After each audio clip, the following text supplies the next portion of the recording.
In this video, I'm going to be showing you guys how to pull bristlenose babies from the cave.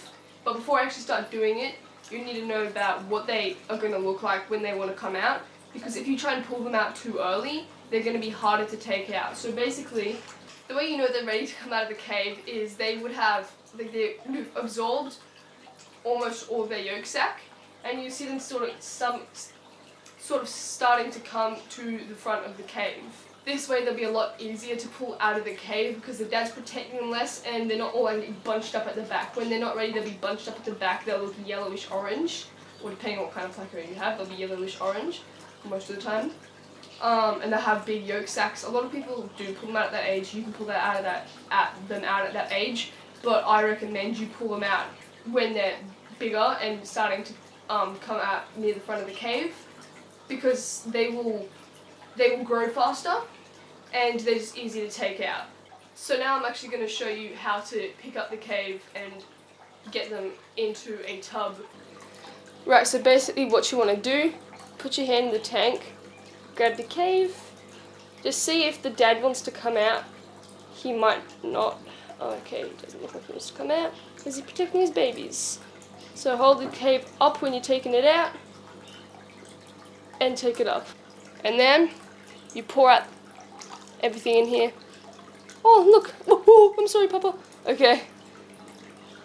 Just now get more water in it and pour it out.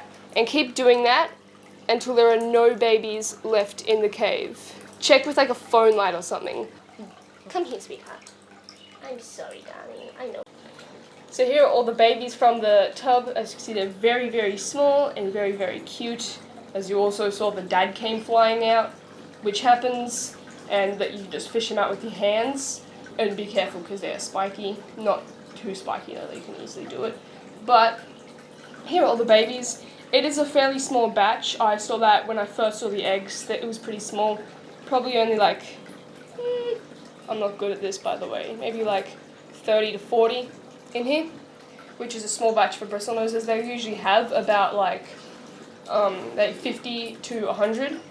Not all the time. You won't always get 100. That's like pretty big batch. They usually get around 50 to 100. And if it's their first batch, which these guys have already had about 4 batches, if it's their first batch, you sometimes just get 15 or 20. Because you know, it's the females first go at laying eggs. If you want to know how to breed them, I've also done a video on that before, so you can go check that out. And oh my god, they're so cute. And what you want to do is just float it in the tank that you want to put it in, which is acclimating, and then pour them in there and grow them out. Feed them things like zucchini, boiled carrot, shelled peas, beans, pellets and flakes, and that'll grow them up nice and fast.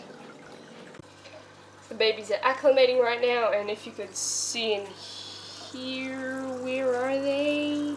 There one is. There are some older ones in here too, from one of the other batches. There was internal parasites in here at one point, so there aren't very many, but they usually won't get eaten, so like don't worry about the bigger bristlenoses because they usually don't eat them. But like some other fish will eat them, so be careful of that. And as you can see here, I literally just set up an esky. Like this is just an esky. So I don't need like a big expensive tank or anything. You can just use something like an esky or a big tub for it. They also prefer wood. As you can see, I've got a little chunk of wood in here. Also a little chunk of wood in there. I have wood in all of my bristlenose tanks because in their natural habitat they munch on this. They don't exactly eat it, but they bite little pieces off by accident, and that's good for them. Also the leaves, it looks like there's just a giant pile of poop right there, but that's a pile of leaves. I don't think there's very many leaves in here though, so I'm going to be putting some more in. As you can see here, I've just got a little air stone here, because with filters sometimes these guys will get sucked up, and we really don't want that. So just use an air stone or put a little thing like here in my shrimp tank. In my shrimp tank, I've got a little thing that I just used a little piece of material and then stitched it together so that I could put it over the filter bit. You can just do it whatever size you want.